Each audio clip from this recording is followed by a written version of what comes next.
Okay, so joining us now, Gabby LaSpisa joining us here on It's Still Real to Me. She's got the Gabby AF podcast. She's got the great guests. Every time you're checking it out, I mean, we're talking the biggest names in pro wrestling. So I wanted to get her on the show here. I saw you were on television a few days ago with TNA, which is amazing. Gabby, really nice to talk to you here. Thank you for joining the show. You got your New York Rangers hat here. So what's the level of anxiety compared to excitement for potentially closing out the series tomorrow night? It's all anxiety instead of excitement, because we should have wrapped this up already and we didn't. So they're torturing me quite a bit, and I will be on a plane during the game tomorrow night. So the anxiety is going to be even more heightened, because hopefully I'll even be able to watch it, but I don't think I will. So I'm going to be landing and finding out. So it's going to deter, it might deter my trip in a good way or a bad way, basically. So I'm very anxious. I'm a huge Florida Panther fan. I'm a disaster during these games. I mean, I'm on the verge of projectile vomit the entire game. Yeah, it's not fun. And like, we should have, and we did not look good the other day. So I'm just kind of like, we should have wrapped it up when we had the chance. Listen, do it in game 6. And then I will get off the plane that I'm on, have a nice little trip that I'm doing, enjoy myself. But it's all anxiety right now. These New York teams really know how to fucking make you sweat. Now, we'll get to, some of the guests that you've recently had on the Gabby AF podcast. Of course, Gabby used to work on Busted Open, which, I mean, for my money, is the greatest pro wrestling show in the world. I mean, those guys are just phenomenal. Dave and Mark Henry and Tommy Dreamer and Bully. By the way, Gabby, I can't believe how good Bully Ray is at radio. Like, he is so good at it, right? Yeah, he's pretty unbelievable. I will say, like, the amount that I learned from him, even just working with him, is kind of insane, because like the way his mind works is just not normal. Like the way he puts things together, the ideas he has, the creative mindset of what he does, but he's also super entertaining and he's very funny and he has personality. Like, he was meant to do what he's doing right now. So he's great. And people always ask me the most about Bully. Like, how is he in real life? Is he nice? Is he like mean in real life? Because he's very real, which is why I get along with him the way I do. He's a straight shooter. It's no bullshit with him, which is, I appreciate, because I'm from New Jersey and that's how we all are. And New Yorkers are very much like that. So I will, when anything good is going on in my life, when I got laid off, when things happen, like, he's always a super supportive person. So he's a good dude too. And as much people might not want to believe it because he's a major heel, but he's a good guy. My favorite part of that show, and I'm sure you see a lot of this because you have a major presence on social media, nobody dislikes pro wrestling more than the pro wrestling fan. There's so much negativity about pro wrestling out there, and that show, they just love wrestling. Like, for the most part, they'll be critical if they have to, but for the most part, it's a very positive show, and they just love wrestling. I mean, if you look at Dave LaGreca and what he's done, this is his show. This was his idea. He's spearheaded this whole thing.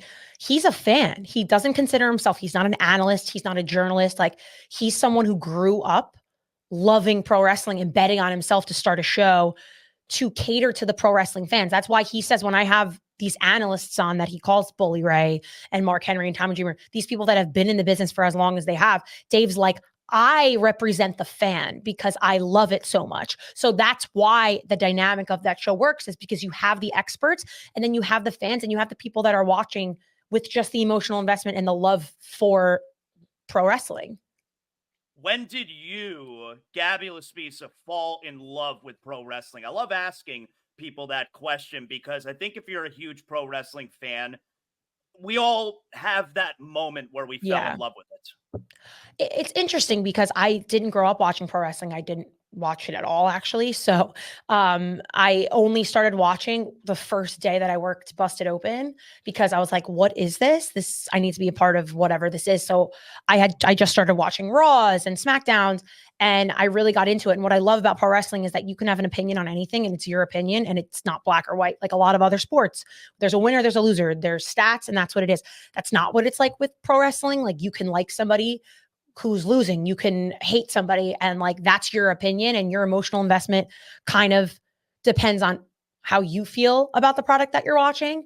I think I genuinely fell in love with it at the first show that I've ever been to and just getting to see it live, because watching on TV is so different, especially if you haven't watched your whole life, than the experience of being in the crowd and reacting with the crowd and hearing the slams of the wrestlers in the ring and seeing what they're doing and living up to the crowd and like the entertainment side of it, I think made me really fall in love with it. Because what's cool about pro wrestling and the pro wrestling community is when you're there in that live show, everybody's a part of it together and everyone's reacting together. And it's such a sense of like together community, like safeness and excitement. I think that had to be the first show I ever went to. I went to SmackDown at MetLife in like 2019, and The Undertaker was there. And I wasn't in the crowd when he showed up because I was backstage, but like working. But just being there for the reactions of it and hearing it and being a part of it, because we went into the crowd a little bit later, I was like, this is so much bigger than anything else I could have imagined doing with my life. And I think that's when you just kind of can't help but fall in love with it. And now I fall in love with it all the time, over and over again. Who have been your favorites to sit down and talk with on the podcast? Oh, I mean, I've been blessed to sit down and talk with amazing people, but also have real conversations with people outside of just my podcast that I've loved to talk with. Obviously, Cody Rhodes is, I'm such a boring person because I say Cody all the time, but Cody Rhodes is such an amazing human being. And I learned so much from him, and he's just such a good person. He's the real deal. Like, he's the real deal. Comes off on television. He's the same person. And I will say this to every single person. He's not playing it up for the cameras. He's not just, oh, he's the good guy. That's him every single day of his life. And that's who he really is. And I just think his story is such an amazing, inspiring story. If you're someone who, doesn't think they're doing what they should and wants to bet on themselves, like, follow Cody Rhodes' fucking career, because look at where that man is now. It's unbelievable. Am I allowed to curse, by the way? Yes. I did already. Okay. I just want to make sure. Obviously, I love him. Someone else that I just love riffing with is Eddie Kingston, because we have such a similar New York style-esque way of how we talk. So when I sit and talk with Eddie, it's like talking with someone I've known for way longer than I've actually known him. And he's just so much fun. If you listen to our episode, people were like, we need like a daily segment of Eddie Kingston and Gabby LaSpisa every week, because we're talking about nothing, but it's so entertaining because we just riff off of each other in that way.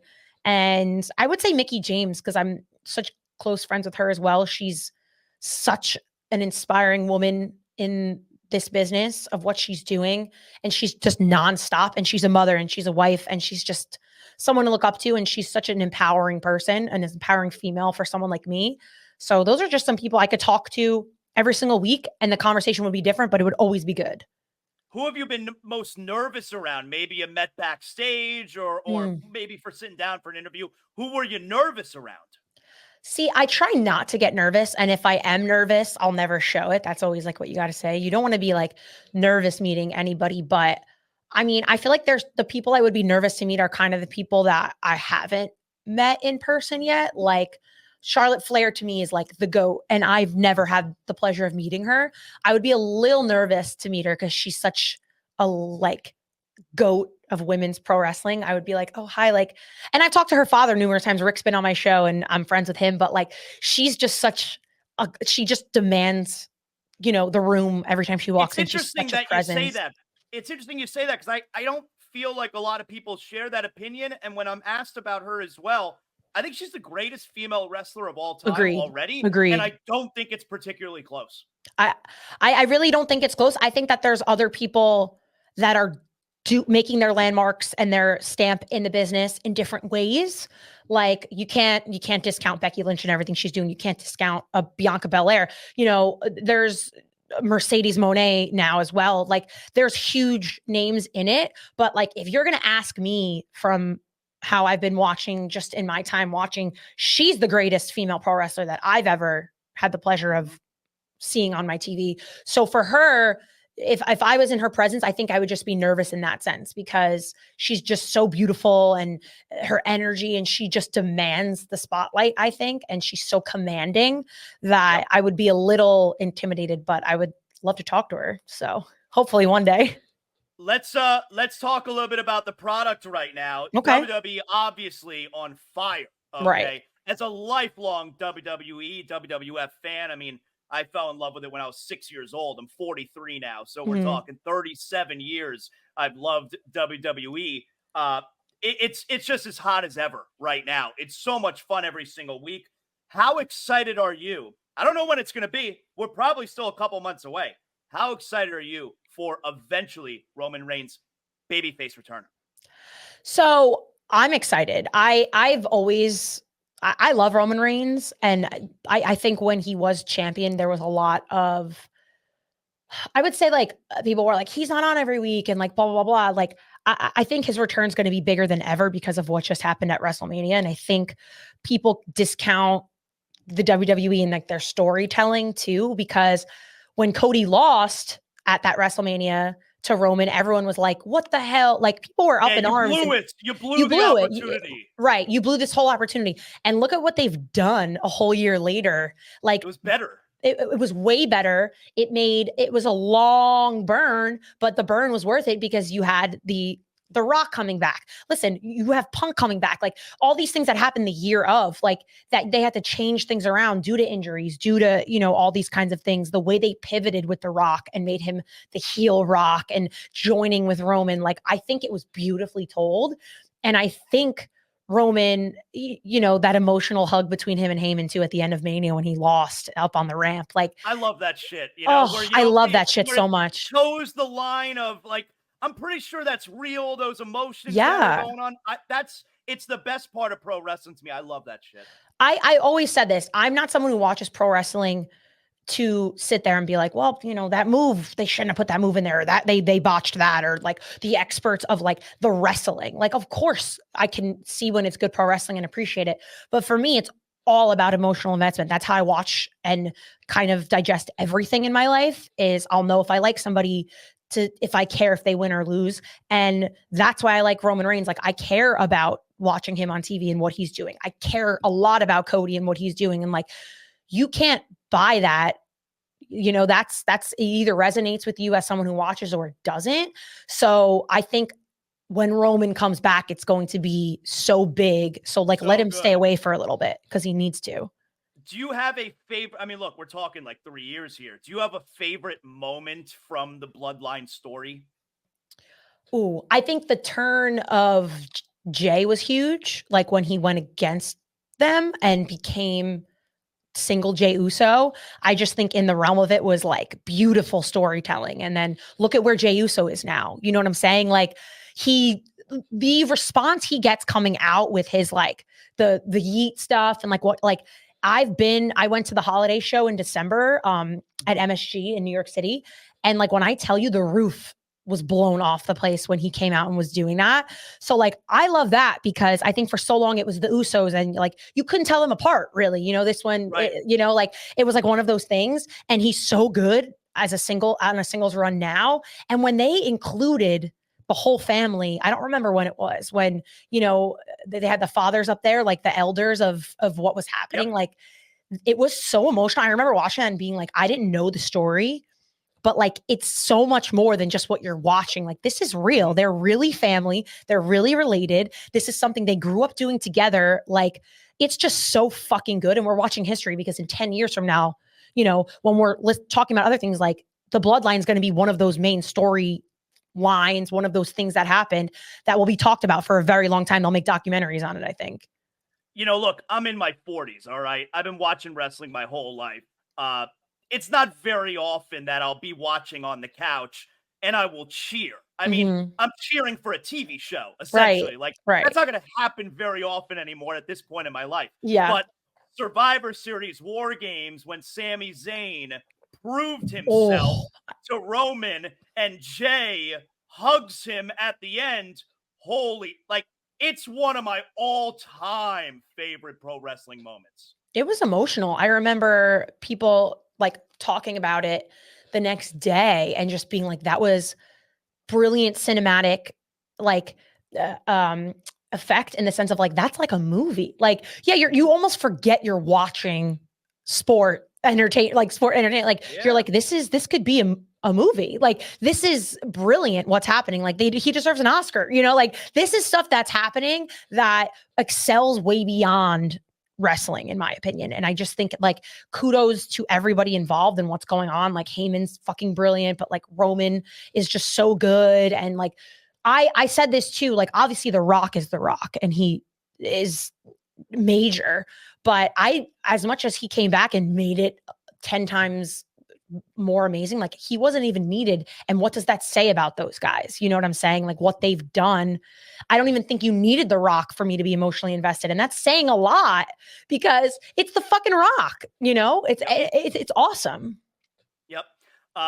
Is Gunther winning King of the Ring? We're getting Gunther and Jey Uso on the Raw side. My guess is we're getting Gunther versus Randy Orton in Saudi for King of the Ring. That's my guess. I mean, I could see that happening. I'm a huge Randy Orton stan, so like I want Randy to win everything that he does because he's like my number one. I love Randy Orton. By the way, another person I'd be very nervous to meet is Randy Orton because I'm a little in love with him. He seems like the sweetest guy, by the way, at this point in his career. I'm sure he is. I just love that he's like kind of intimidating, but kind of in a way that like is almost like endearing in like the weird, like I don't know how to explain it. He's like the most endearing, scary man, if that makes any sense. Yeah. But I love everything he's doing. I want him, especially because his return when he finally came back was the same night as Punk. Like I think it was almost not as big as it should have been.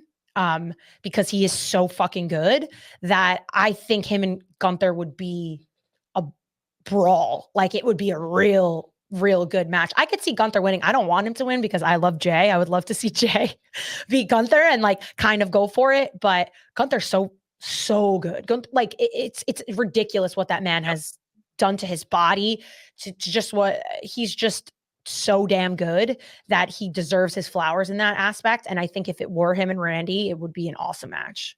On the women's side, it feels like we're headed toward Bianca versus Jade on the SmackDown side, which would probably plant a seed for, months down the road. Right. But also Jade has to lose eventually. And I think having her lose to someone as great as Bianca, that's probably a pretty good person to have your first loss against. I agree. I also love what they're doing with Bianca and Jade. I think it's epic because Jade is quite literally a superhero. Like she just is not normal to me. Like how she, like her look, just her power and everything. Like she's such a star. It's insane. But yeah, I think for sure, look at what Bianca's done. Like that's not a bad first loss to have if she does lose to Bianca.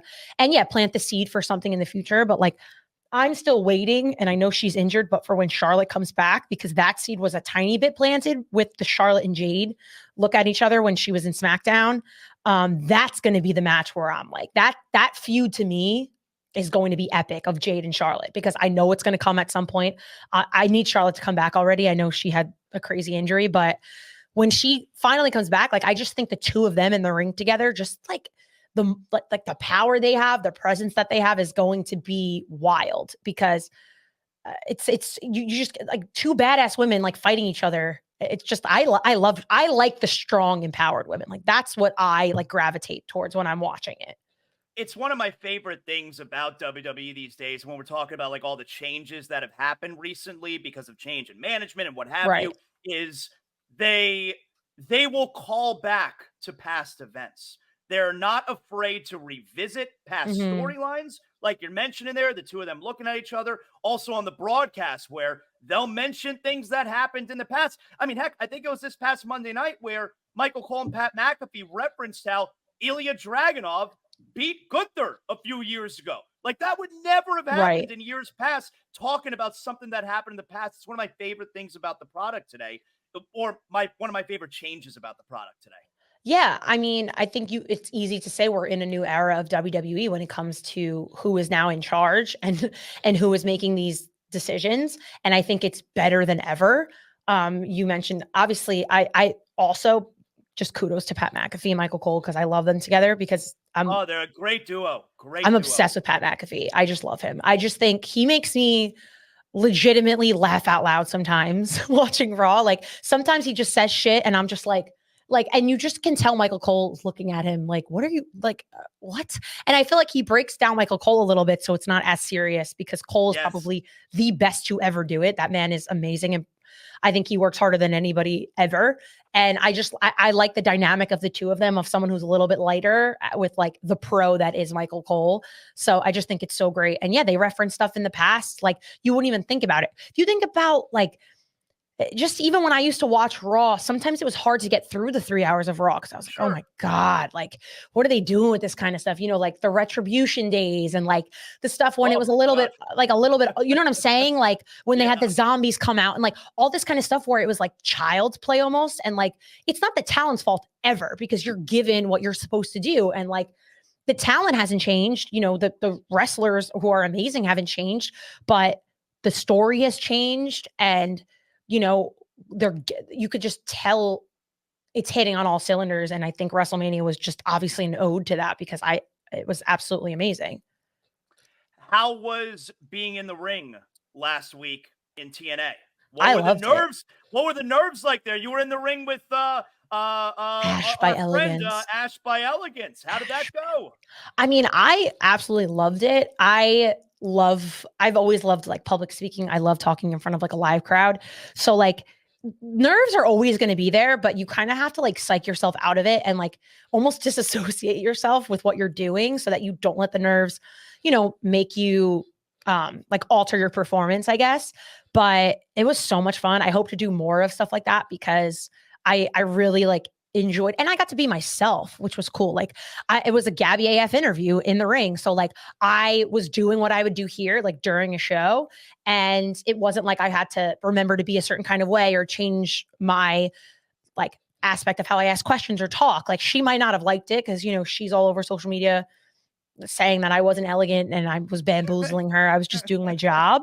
So her and her concierge, who I still don't know his name because he didn't answer my question on what his name was, they're all over social media talking shit. But like, that's not my fault. Like you agreed to the interview. You knew who I was. Like, even if you didn't, you could be salty about it, but I think I did a pretty good job. I was happy with it and everyone else seems to be happy with it. So, you know, hopefully I do more. Gabby, tell everyone how they can obviously get the Gabby AF podcast and anything else you got going on. Yeah, so definitely download, subscribe to the Gabby AF podcast. You can watch it on YouTube, and also Gabby AF is available anywhere you get your podcasts, Spotify, Apple, honestly, wherever. And make sure you subscribe, leave some comments. 5 stars always helps because the more of this that happens, the more I can do live shows. I did my first ever Gabby AF live show in Philly for WrestleMania with Brandon Graham of the Eagles, which was like epic. Cool. It was so much fun. Brandon Graham's amazing. And Philly was actually a good time. I'm an Eagles hater, but he kind of made me love the Eagles because they were all so nice, which I hate to say because that's not my team at all, but is what it is. So yeah, the more I do that, the more, you know, things can happen, especially with things like TNA and appearances and all this kind of stuff. So I prefer to have my interviews on my podcast as conversations with friends, and I sit down and talk, and it's not bullet by bullet interview. I want it to be real conversations that you would have backstage or just talking with someone that you know about real life things. And I think you'll learn that if you listen to an episode or take the time to subscribe and just give it a chance because it's a lot of fun, and I'm doing it on my own now, so it's kind of interesting. I know what that is like. It's part of why I appreciate what you're doing, of course. Gabby, thanks so much for hanging out with us. I appreciate it. This was excellent. Thank you so much for having me. That was so much fun. And if you want to follow me on Twitter or Instagram, it's at Gabby LaSpisa. So it's a lot of fun. Awesome. I'm interesting, I promise. Awesome. Thank you, Gabby. Thank you so much.